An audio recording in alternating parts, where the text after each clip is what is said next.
Consumption function का अर्थ है कि आपके इनकम के प्रोपोर्शन में देखा जाए तो इनकम के हिसाब से आप कितना खर्चा करते हो, कितना सेव करते हो, इस चीज़ को समझना ही कंजप्शन फंक्शन है। अर्थात consumption C is equal to function of income. तो इसका जो फंक्शन है यही कंजप्शन फंक्शन को दिखाता है। तो यहाँ पर हम कंजप्शन और इसके इन्वेस्टमेंट डिमांड जो मैक्रो इकोनॉमिक्स के कंसेप्ट के हिसाब से आज समझेंगे इसमें क्या बता रखा है। सबसे पहले कंजप्शन डिमांड के इंट्रोडक्शंस को देखते हैं। तो क्या है कंजप्शन डिमांड? कंजप्शन डिमांड का अर्थ है कि जो आपकी इनकम है और जो रोजगार मिलता है वो सभी एग्रीगेट डिमांड से ही डिसाइड होता है। मतलब एग्रीगेट डिमांड के ऊपर डिपेंड है। कैसे? एग्रीगेट डिमांड है, जितनी डिमांड होगी उसके हिसाब से सप्लाई की जाएगी, उसके हिसाब से एम्प्लॉयमेंट हायर किया जाएगा और उसके हिसाब से उनको इनकम भी बढ़ती मिलेगी। तो सभी किसके ऊपर डिपेंड है? एग्रीगेट डिमांड के ऊपर डिपेंड है। इसमें क्या शामिल है? इसमें कंजप्शंस और इन्वेस्टमेंट शामिल है। मतलब एग्रीगेट डिमांड के अंदर कंजप्शन आप गुड्स और सेविंग सर्विस के ऊपर जो जितनी आपकी डिमांड है वो कंजप्शन के अंतर्गत आएगी और जो स्टॉक की जो डिमांड है वो इन्वेस्टमेंट के अंदर आएगी। तो इन दोनों का जो जोड़ है वही एग्रीगेट डिमांड है। केन्ज फोकस करता है शॉर्ट रन के ऊपर। केन्ज का फोकस किसके ऊपर है? शॉर्ट रन के ऊपर है। इसमें emphasize the consumption demand is primarily dependent on income and propensity to consume.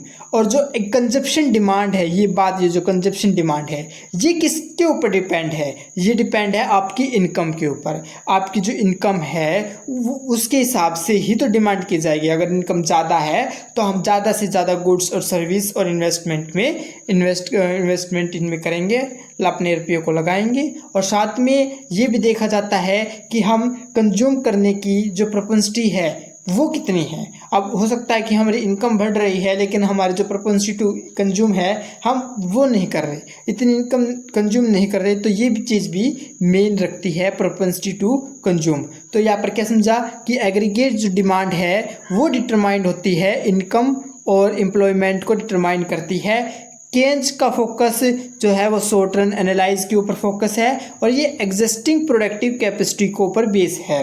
Consumption role, consumption में क्या देखने को मिलता है? कंजप्शन कैसे होती है? कंजप्शन आपकी इनकम के ऊपर डिपेंड करती है और प्रोपेंसिटी टू कंज्यूम के ऊपर डिपेंड करती है। अब बात करते हैं कंजप्शन फंक्शन का जो कंसेप्ट है वो कैसे है।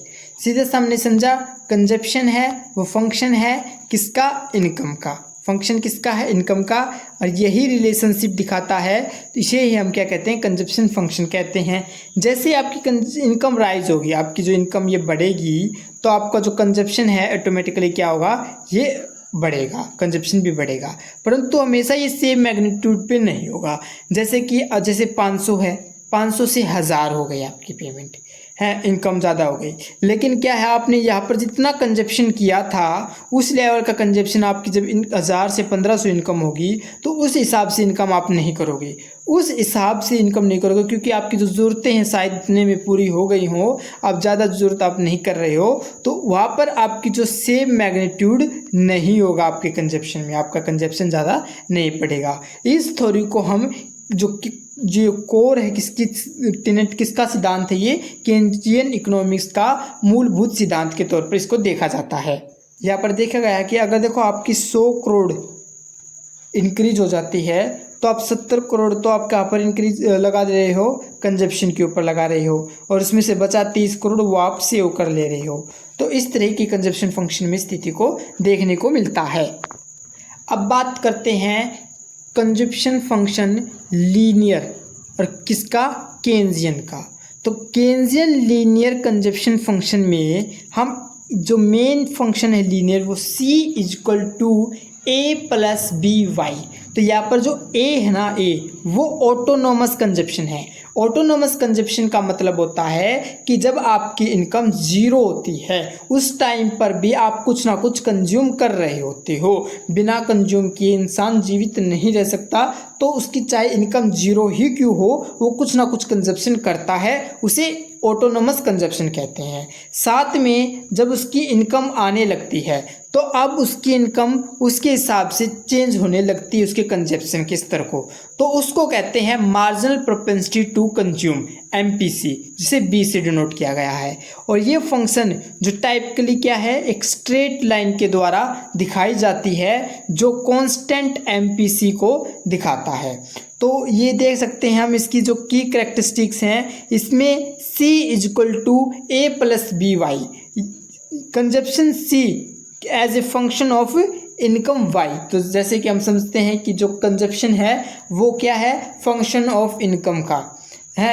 ए क्या है, इंटरसेप्ट टर्म है, ये रिप्रेजेंट कर रही है कि उस कंजप्शन को जहाँ पर आपकी इनकम 0 है। और बी क्या है, ये एक तरह का स्लोप है जो रिप्रेजेंट कर रहा है मार्जिनल प्रोपेंसिटी टू कंज्यूम को। और MPC क्या है, कांस्टेंट है, MPC कांस्टेंट है लीनियर मॉडल में। और जबकि जो एवरेज प्रोपेंसिटी टू कंज्यूम है, मतलब आपकी जो कंजप्शन है इन टोटल इनकम के रिस्पेक्ट में वो कितनी होती है, लेकिन वो जैसे जैसे आपकी APC और एवरेज प्रोपेंसिटी टू कंज्यूम बढ़ती जाती है तो आपकी जो इनकम राइज होने से ये डिक्लाइन होती जाती है। इसका सिद्धांत क्या है आगे हम समझेंगे जो इसके कंसेप्ट को। ये एक कॉन्ट्राडिक्टरी बात है, विरोधाभास बात है कि कैसे आपकी marginal propensity to consume decline होती चली जाती है। देखते हैं हम, हमारी इनकम बढ़ने से तो हमारी क्या होती है, हमारी कंजप्शन बढ़ती है, लेकिन एवरेज प्रोपेंसिटी टू कंज्यूम कैसे डिक्लाइन होता है इसका आगे समझेंगे हम थोड़ी सी। यहाँ पर देख सकते हैं नेशनल इनकम दिया हुआ है OX पे, और OY एक्सिस पे हमारा कंजप्शन एक्सपेंडिचर दिया हुआ है। तो यहाँ पर देख सकते हैं टोटल, यहाँ पर सप्लाई की बात है और डिमांड हमारी हमेशा क्या है, 0 से नहीं स्टार्ट होगी, थोड़ी सी ऊपर से स्टार्ट होती है, बिकॉज क्योंकि ऑटोनोमस कंजप्शन की बात है। और यहाँ पर इस पूरे फंक्शन जो बनता है उसे कंजप्शन फंक्शन कहते हैं। इस कंजप्शन फंक्शन में देखने को मिलता है कि जैसे जैसे हमारी इनकम बढ़ती है तो हमारी कंजप्शन भी बढ़ जाती है। अगर हमारी इनकम और हमारे इन्वेस्टमेंट के लेवल में कमी देखने को मिलती है तो हमारी कंजप्शन में भी कमी देखने को मिलती है। तो इस तरह की कंजप्शन डिमांड में भी देखने को मिलता है। अब बात करते हैं average and marginal propensity to consume की।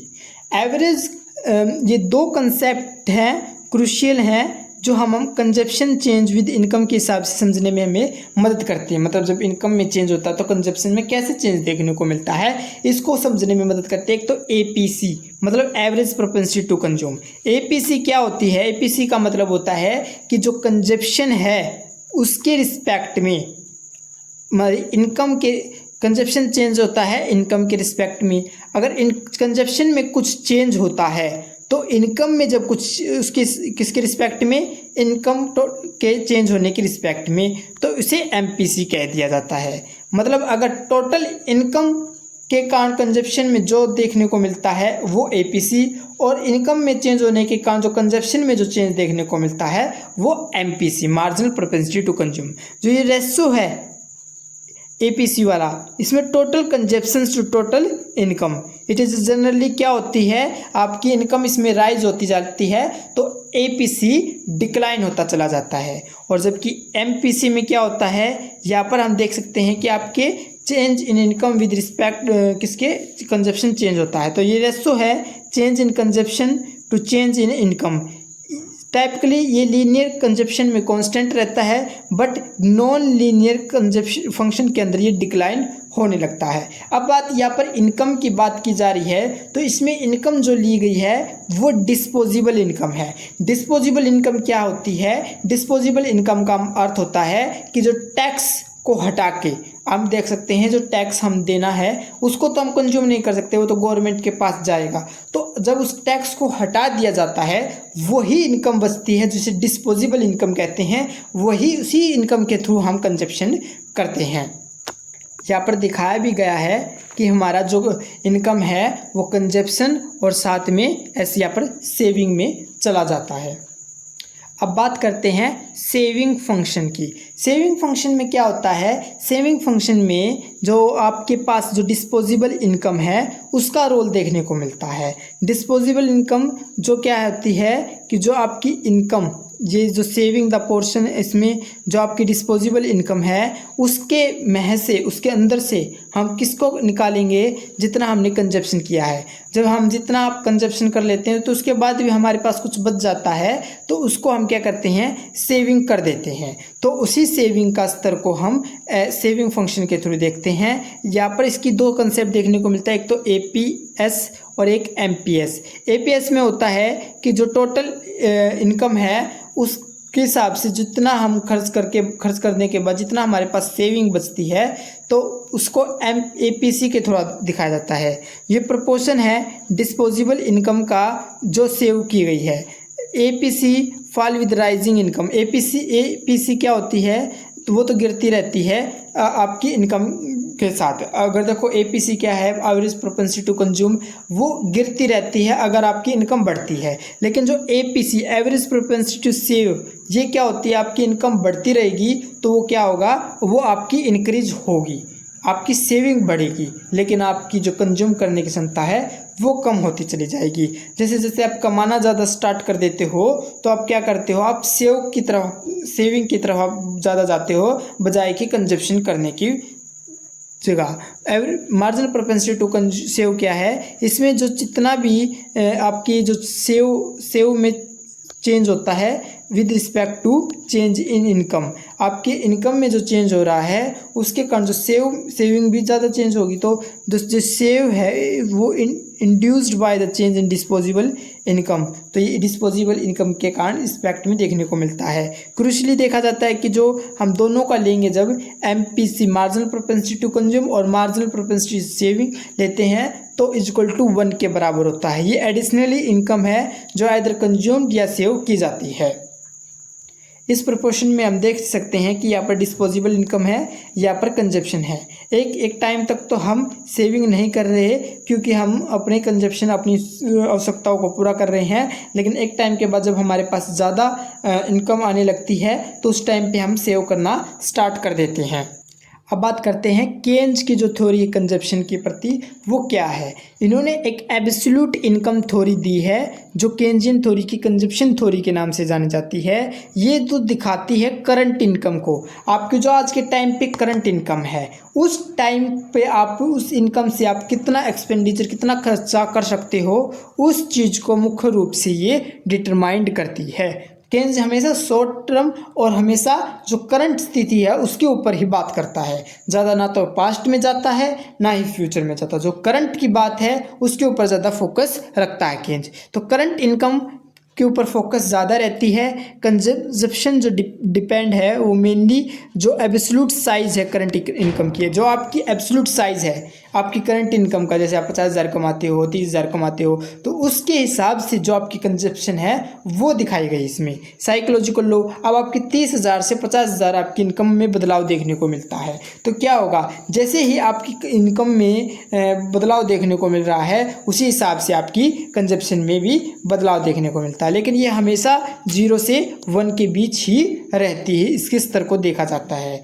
तो देख सकते हैं कि जैसे जैसे कंजप्शन इंक्रीज होती है, इनकम इंक्रीज होती है तो आपके कंजप्शन में भी इंक्रीज देखने को मिला है। साइकोलॉजिकल लॉ है ये, आमतौर पर हम बात जानते हैं। नॉन प्रोपोर्शनलिटी, इसमें क्या बताई गई है, जैसे जैसे आपका एपीसी बढ़ता है तो आप एपीसी गिरने लगता है जैसे जैसे आपकी इनकम बढ़ती है। तो ये जो कंजप्शन एक्सपेंडिचर है do not have proportional relationship with income, ये पूरी तरीके से इनकम के साथ रिलेशनशिप नहीं देखने को मिलता, इसे नॉन प्रोपोर्शनलिटी भी कहा गया है। इस चीज़ को केन्ज ने बताया है।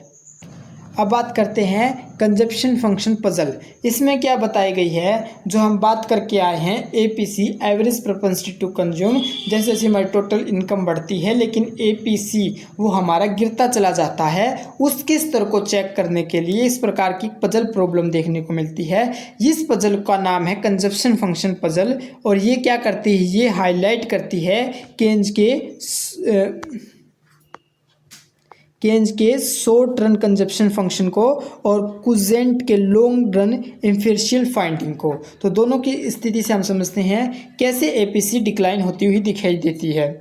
केन्स के फंक्शन में तो हमें देखने को मिल रहा है साफ तौर पे कि जो एपीसी है वो गिरती जाती है जब जैसे जैसे आपकी इनकम बढ़ती है शॉर्ट टर्म में। और जबकि इसमें क्या किया है कुजेंट फाइंडिंग में, इसमें कहा गया है एपीसी कांस्टेंट रहती है लॉन्ग पीरियड के अंदर। तो सीधा से तो अंतर देखने को मिलता है इस दोनों के बीच में, एक है वो शॉर्ट रन और लॉन्ग रन का। तो यहाँ पर देख सकते हैं डिस्पोजेबल इनकम है, यहाँ पर आपकी कंजप्शन दी हुई है। तो एक स्तर पर से ऊपर से लेकर हम कंजप्शन चले, ये सेविंग का स्तर है, मतलब आपकी सप्लाई का स्तर है। तो एक स्तर पर तो आप देखो कंजप्शन और सेविंग कर रहे हो, और यहाँ पर आप देख सकते हो आपकी ऑटोनोमस कंजप्शन और मार्जिनल प्रोपेंसिटी टू कंज्यूम देखने को मिलता है। और इस तरह से हम देखने को मिलता है एपीसी बराबर है हमारी जो इनकम है उसके हिसाब से कंजप्शन पर। यहाँ पर भी देख सकते हैं हम डिस्पोजेबल इनकम दी हुई है, कंजप्शन दिया हुआ है, कंजप्शन दिया हुआ है। और देख सकते हैं कि जो एपीसी है, और यहाँ पर देख सकते हैं या सी इज इक्वल टू, यहाँ पर सी देखो कैसा है, और यहाँ पर देखो यहाँ पर कांस्टेंट दिखाया हुआ है कंजप्शन को, और वो अभी कहाँ पर से शुरू हो रहा है, यहाँ पर से शुरू हो रहा है। तो इस तरह दोनों का एक तो फिगर में अंतर देख सकते हैं हम। ये जो पजल है ये न्यू थ्योरीज को डेवलप कर रही हैं, जैसे कि लाइफ सर्कल के बारे में, परमानेंट इनकम हाइपोथेसिस के बारे में। ये हम अगली वीडियो में और अच्छे से इसको समझेंगे, जो aiming to reconcile short run and long run consumption behaviour, जो एक साथ शॉर्ट रन और लॉन्ग रन के कंजप्शन बिहेवियर को रिकॉन्सिल कर देते, एक साथ जोड़ कर ले आते हैं। तो दोनों को देखते हैं हम। तो इन दोनों के कारण इसका एक कारण बन रहा है एपीसी का, जिसके कारण डिक्लाइन हो रहा है, और अगली वीडियो में हम इसको और अच्छे से समझेंगे। कंजप्शन फंक्शन का इम्पोर्टेंस क्या है? जो कंजप्शन फंक्शन है वो महत्वपूर्ण है हमारी मैक्रो इकोनॉमिक्स पॉलिसी के हिसाब से। इन्होंने क्या किया, सेज लॉ को अमान्य कर दिया कि सेज लॉ इनवैलिड है। वैलिड मतलब मान्य होता है, इनवैलिड अवैलिड हो मान्य नहीं होता। जो हाईलाइट कर रहा है इन्वेस्टमेंट रोल को और बिजनेस साइकिल को। इसमें सबसे पहले इसकी इंपॉर्टेंस देखने को मिलती है इनवैलिडेट सेज लॉ। इसमें क्या है, कंजप्शन जैसे जैसे लेस है आपकी इनकम से, तो ये एक सेविंग गैप, सेविंग गैप का मतलब होता है कि आपकी जो इनकम है और आपके कंजप्शन है उसका जो डिफरेंस देखने को मिलता है उससे सेविंग गैप। मतलब सेविंग गैप का मतलब आपके पास सेविंग कितनी है। अगर आपके पास सेविंग देखो आपकी कंजप्शन कम है और आपकी इनकम ज़्यादा है, तो सिंपल सा आपके पास सेव ज़्यादा है। लेकिन ये क्या है, अगर इसमें डिमांड डिफिशिएंसी की कमी भी देखने को मिलती है। कंजप्शन कम होगा तो डिमांड कम होगी, और डिमांड कम होने से आपको पता है कि एम्प्लॉयमेंट भी जाएगा, इनकम भी जाएगी, कितनी तरह की प्रॉब्लम देखने को मिल सकती है। और इसमें महत्वपूर्ण रोल निभाता है इन्वेस्टमेंट। अगर देखो इन्वेस्टमेंट है, सेविंग गैप है, उसको अगर मेंटेन करके हम क्या कर सकते हैं, उसको इन्वेस्टमेंट में लगा दें तो इनकम और एम्प्लॉयमेंट लेवल बढ़ेगी, जिससे डिमांड भी अपने आप बूस्ट हो जाएगी। मल्टीप्लायर थ्योरी में हम देखने को मिलती है किस प्रकार से छोटे से इफोर्ट के कारण किस प्रकार से इनकम और एम्प्लॉयमेंट में बढ़ोतरी देखने को मिलती है। मार्जिनल प्रोपेंसिटी टू कंज्यूम इसमें 1 से कम होता है। तो किस तरीके से लीड करता है मल्टीपल थ्योरी। और बिजनेस साइकिल में भी किस तरीके की फ्लक्चुएशन देखने को मिलती है, जो एपीसी कंट्रीब्यूट करता है डिक्लाइनिंग, और जो स्टेबल कंजप्शन फंक्शन है, स्टेबल कंजप्शन फंक्शन और डिक्लाइन एपीसी दोनों अच्छी तरीके से कंट्रीब्यूट करते हैं